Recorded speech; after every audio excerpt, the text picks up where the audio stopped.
जम्मू कश्मीर वालों को आज मैं इसमें पूरा समझाता हूँ, बडगाम वालों को भी एंड दूसरे जो बनतलाब वालों को भी। देखो मैंने आपको कहा था बनतलाब में मेडिकल होगा, मुझे भी नहीं पता था, मैं भी एग्जैक्ट 100% श्योर नहीं था, मुझे मेरे बैच के बच्चों ने कहा था कि वहाँ पे डॉक्टर कह रहे थे बनतलाब में होगा, तो मुझे इतना ही पता था। ठीक है, तो बनतलाब में हुआ, कोई बात नहीं, जहाँ भी हो हमें मेडिकल देने से मतलब है। तो भाई इस वीडियो में समझाऊंगा कि मेडिकल किस तरह होता है दोनों सेंटरों में और किन किन चीज़ों का ध्यान रखना होता है। मैं सीरियसली कहूँगा गाइडेंस इज़ इंपॉर्टेंट, मैं हमेशा आपको कहता हूँ। प्रॉपर गाइडेंस क्या होता है, देखो रेफर पड़ेगा ना, रेफर से आपका पता है कितना खर्चा हो सकता है। 3-4 दिन आपको वहाँ रुकना पड़ेगा, तीसरे दिन रेफर का काम होगा शुरू। पहले दिन आप डॉक्यूमेंट वेरिफिकेशन होगी पहले दिन, ठीक है, डॉक्यूमेंट वेरिफिकेशन होगी। दूसरे दिन आपका मेडिकल होगा, मेडिकल चेकअप होगा भाई, ठीक है। तीसरे दिन आपका RME होगा, मतलब रीमेडिकल होगा। ये बात याद रखना, पहले दिन आपका डॉक्यूमेंट वेरिफिकेशन होता है, दूसरे दिन आपका मेडिकल होता है, तीसरे दिन आपका रीमेडिकल होता है। ये कम से कम 18 दिन बॉयज़ का चलेगा मेडिकल और 12 दिन लड़कियों का चलेगा। इस बात का ज़रूर ध्यान रखना, जिसमें रीमेडिकल भी इन्हीं बीच में चेक होगा, तो टोटल 28 दिन मेडिकल चलेगा आप लोगों का। इस बात का ज़रूर ध्यान रखना, ठीक है। तो ऐसा नहीं कि 18 दिन स्टार्टिंग में लड़कियों का ख़त्म हो गया फिर लड़कों का होगा, नहीं। जैसे जनरल वालों का पहले होगा तो फिर जनरल लड़कियां जाएंगी साथ में, उनके मतलब एंड में। फिर फिर जैसे OBC जाएंगे फिर OBC की लड़कियां जाएंगी, ऐसे ऐसे होगा, समझ गए मेरी बात। तो भाई इस बात का ज़रूर ध्यान रखना। मेडिकल में बहुत चीज़ों से रेफ़र पड़ते हैं। बनतलाब में देखो स्ट्रिक्ट होते हैं। बनतलाब का मुझे लास्ट ईयर का भी याद है, जब बच्चों को ऑनलाइन डॉक्यूमेंट नहीं ले रहे थे तो फिर हमने DC कठुआ से लिखवा के लिया था, क्योंकि उन बच्चों को भी नहीं पता था कि हम करें क्या। मैंने कहा DC देखो, DC जो होता है वो डिस्ट्रिक्ट को हैंडल करता है, ठीक है। तो उनसे लिखवा के लाया कि DC कठुआ वाले बच्चों को प्रॉब्लम थी, उन्होंने लिखवा के लाया, फिर काम हो गया। उसके बाद ऑनलाइन भी डॉक्यूमेंट ले लिए। ऑनलाइन इसलिए नहीं लेते, ऑनलाइन का डर होता है कि इन्होंने शायद फेक बनाई हो, बाद में उस सेंटर पे ही रिस्पॉन्सिबिलिटी आती है, ठीक है, कि आपने सही से ये सब नहीं करवाया। तो कोई बात नहीं, ऐसे किसी बच्चे ने नहीं किया था, कोई करेगा भी, बाद में बैन भी कर देते हैं उन बच्चों को जो OBC का फेक बनवाएगा। जैसे OBC में फाल नहीं करता पर OBC का उसने कहीं से बनवाया है। जैसे EWS की तो होती नहीं, EWS ऑलरेडी एक्सपायर हो चुका है, इन्होंने जो दिया हुआ था। ये क्या आ गया मेरे भाई सामने, सॉरी भाई, एक मिनट में। EWS का तो एक्सपायर ऑलरेडी हो गया। EWS फाइनेंशियल ईयर के हिसाब से चलता है, ठीक है। इस बात का भी ज़रूर ध्यान रखना।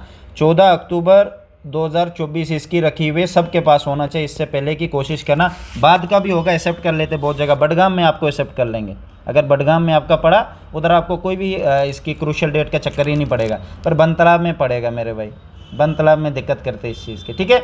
आई चार्ट कौन से यूज़ होते हैं और कलर विजन तो सबको दिए है मैंने, जो मेरे बैच के बच्चे हैं, बैच वाले कैंडिडेट को दिए। गाइडेंस सब कुछ मिल रहा है, उनको समझा रहा हूँ। आई चार्ट बडगाम में डिजिटल यूज़ होगा, ठीक है। उधर एक उर्दू का है, हिंदी का है, 1 2 3 4 है। C का जो इस साइड होल होता है वो E वाला किस साइड है, E जो ऐसे होते हैं, जो मैंने दिए हुए हैं मेडिकल वालों को भी, वो होते हैं 4 चार्ट होते हैं डिजिटल वाला, ठीक है। वो मेरे पास अभी भी पड़े हैं, किसी को चाहिए RS 50 के मिल जाएंगे, ठीक है, आप मेरे से ले सकते हो। बनतलाब में भी चार्ट दूसरे यूज़ होते हैं, नॉर्मल वाले चार्ट, वो 5 चार्ट होते हैं, वो मेरे पास पड़े हुए हैं। हिंदी, इंग्लिश 1 2 3, और दूसरा C वाला इस साइड, और E वाले वो जो मैंने बताया, ठीक है। वहाँ 5 चार्ट UAV 50 के मिल जाएंगे आपको, विद कलर विजन बुक आप साथ में ले लो, ठीक है। तो भाई ये है मेडिकल में ध्यान रखना। आपको एक बात का क्या ध्यान रखना है, जिस दिन आपका मेडिकल होगा, मेडिकल से पहले आपने कान साफ़ करवाने हैं, ठीक है मेरे भाई, कान साफ़ करवा लेना। पहली बात, दांतों में कैविटी नहीं होनी चाहिए, काले दाग बने तो डॉक्टर के पास जाओ। डेंटल हॉस्पिटल इधर है ना, जो जम्मू के बच्चे हैं, अम्फला में डेंटल हॉस्पिटल है, गवर्नमेंट डेंटल हॉस्पिटल। अगर डर रहे हो पैसे का तो वहाँ जाओ, वहाँ पे फ्री में आपका सफाई करवा देंगे, ठीक है मेरे भाई, वहाँ पे आप करवा सकते हो। डेंटल हॉस्पिटल अम्फला में, बहुत बड़ा हॉस्पिटल है, बहुत सही हॉस्पिटल है। अम्फला में, अम्फला चौक के साथ में, चौक है ना, चौक के साथ में हॉस्पिटल है, इंदिरा गांधी डेंटल हॉस्पिटल नाम है उसका, तो वहाँ पे करवा सकते हो। कैविटी नहीं रखनी है, आपने पहले से तैयार रखना, ठीक है।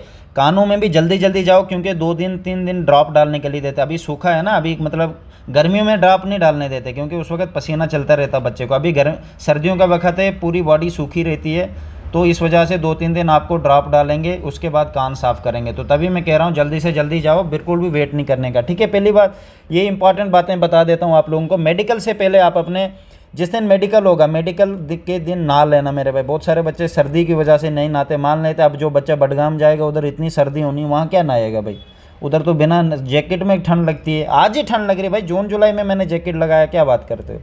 आज नहीं लगेगी क्या, नवंबर है, बैंड बज जाएगी तो सर्दियों उधर साइड वाइड पहाड़ियों पे बर्फ़ लग चुकी है।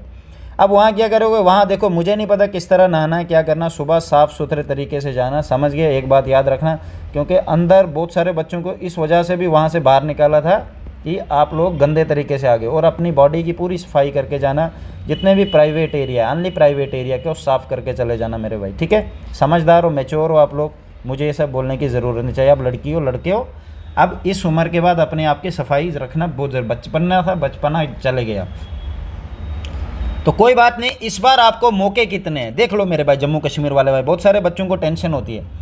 अब इस बार मौके 6 में से 4 जॉब लेंगे, 10 में से 7 जॉब लेंगे, इस हिसाब से इस बार आप लोगों का होना है फाइनल।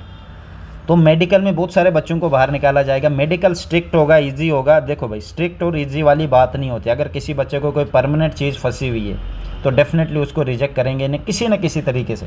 किसी बच्चे को टेम्परेरी पड़ी हुई है, बस नॉर्मल ब्लड प्रेशर हाई है, किसी का लो है, कुछ है, तो वो चीज़ें नॉर्मल है।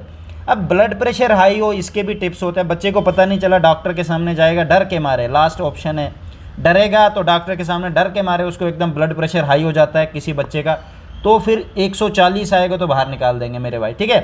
80 to 120 ये लो है SSC GD के मेडिकल में। बहुत सारे लास्ट ईयर बच्चों को जब बाहर निकाला था, उनको ही मैंने बाद में पास कराया था। आज तो मैं जो मुझे जानते भी नहीं, पर चलो कोई बात नहीं, मुझे क्या फ़र्क पड़ता है, कोई जाने ना जाने। वैसे भी मैं अगर आपको सिखा रहा हूँ तो इसका मतलब ये थोड़ी नहीं होगा कि आपकी सैलरी पे अब मेरा अधिकार हो गया, नहीं, वो बात नहीं होती। अभी वो ट्रेनिंग सेंटर पे आप जा सकते हो। मेरी आईडी पे के नीचे जिन जिन बच्चों ने कमेंट किया लास्ट ईयर, वो सबको यूनिफॉर्म में आप देखोगे, सबको, एक भी बच्चा ऐसा नहीं होगा जिसको बिना यूनिफॉर्म के। ऐसा नहीं कि 3-4 ऐसे शायद मेरे मेडिकल बैच में थे जिनको यूनिफॉर्म नहीं लगी थी, बाकी 231 बच्चे जो थे सब यूनिफॉर्म, सबको नौकरी लगी थी। 231 बच्चों को गाइड करना और यहाँ तक पहुँचाना कोई मजाक की बात नहीं है। बाकी मैंने बिना गाइडेंस के भी रखे थे, वो बहुत ज़्यादा थे, 900 समथिंग थे उस वक्त, सबको गाइड करा था, ठीक है भाई। इस बार मैंने बैच इसलिए रखा क्योंकि बहुत मेहनत लगती है मेरे को। नेट के एक्सेस, वाईफाई, फ़ोन रिचार्जेस, आपको पता है कितना होता है भाई, कहाँ से लाया। अब अपना पर्सनल थोड़ी ना दूंगा मैं, फिर मैं भी नॉर्मल दूसरों की तरह यूट्यूब के वीडियोस डालता रहूँगा नोटिफिकेशन पे। अच्छा ये आ रहा है, मैंने SSC GD पे ही निकाला हुआ है, और किसी भी फोर्स का मैं एक भी डालता हूँ वीडियो, आप लोगों को पता भी होगा, ठीक है। तो भाई ये अगर किसी बच्चे को कोई दिक्कत है भाई, बैच ले सकते हो, मेरे साथ पर्सनल बात कर सकते हो, मैं अपना नंबर दे दूंगा, बाकी गाइड करता रहूँगा। कोई भी दिक्कत आए यार, बहुत सारे बच्चे जम्मू कश्मीर के, तो सबसे ज़्यादा 70% बच्चे मेरे साथ जुड़े हैं।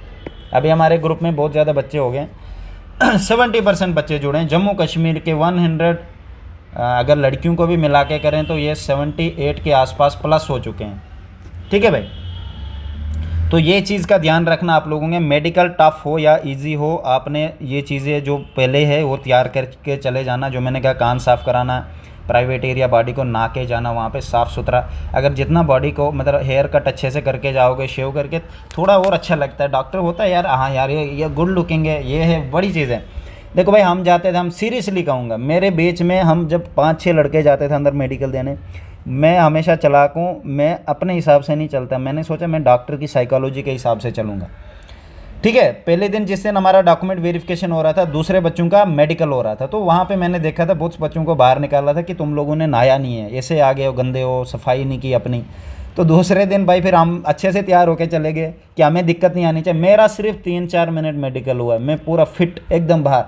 बाकी जो मेरे साथ ग्रुप में गए थे सब अंदर थे, उनको बार बार चेक कर रहा था। रीज़न है इसके पीछे, वाई। पहली बात, आपने एक्टिव रहना है मेडिकल में। अगर आप एक्टिव रहोगे डॉक्टर के सामने तो वो समझ जाएगा ये बच्चा फिट है। लेजी रहोगे, डिले रहोगे, आपको इसका भी पॉइंट होता। पॉइंट दिया, मेरे बैच का कोई लड़का था, उसको डिला था अंदर गधा, उसको पॉइंट दे दिया था लास्ट ईयर, ठीक है। इस बात का ज़रूर ध्यान रखना, पॉइंट मिलते हैं इन चीज़ों से भी। आपने आई के बारे में सबसे पहले पूरा पता लगाना कि मेरा आई मेडिकल होगा, मुझे उधर तो आई चार्ट लगा है बडगाम में, बाहर बंतलाब में भी शायद हो सकता है, मुझे नहीं पता, बाहर अंदर होगा, उधर तो हॉस्पिटल है। तो ये चीज़ें भाई आप लोगों ने पूरा ध्यान रखना है, जितना ख्याल रखोगे उतना बेहतर रहेगा, आपके लिए आसानी रहेगी। रेफ़र नहीं पढ़ने देना, बस मैं इतना कहूँगा आप लोगों को, रेफ़र मत पढ़ने देना, वरना इतना घुमाएंगे ना आप खुद ही बोलोगे अब मैं रेफ़र देने नहीं जाऊँ। समझ गए मेरी बात? तो तीसरे दिन से रेफ़र शुरू होगा, पहले दिन डॉक्यूमेंट वेरिफिकेशन, दूसरे दिन मेडिकल, तीसरे दिन रेफ़र शुरू होगा। ठीक है मेरे भाई? तो ये है गाइडेंस पेज होने के लिए मुझे इंस्टाग्राम पे मैसेज करो या डिस्क्रिप्शन में लिंक है अजय राजपूत एसएससी वाला। मेरा नंबर भी है 979757, आगे नहीं बताऊंगा, आगे बेच वालों को मिलेगा नंबर। बाकी ऐसे भी कॉल करोगे मेरा कॉल लगेगा ही नहीं, मैं सिर्फ बेच वालों का कॉल लगता है, बाकी अननोन कॉल मैंने ब्लॉक रखे हुए हैं। नो नहीं कॉल, जिसका नंबर मैं सेव करूँगा वो ही मुझे कॉल कर सकता हूँ, सेव मैं ऑनली बेच वालों का करता हूँ। बाकी आना चाहते हो मेरे भाई आ सकते।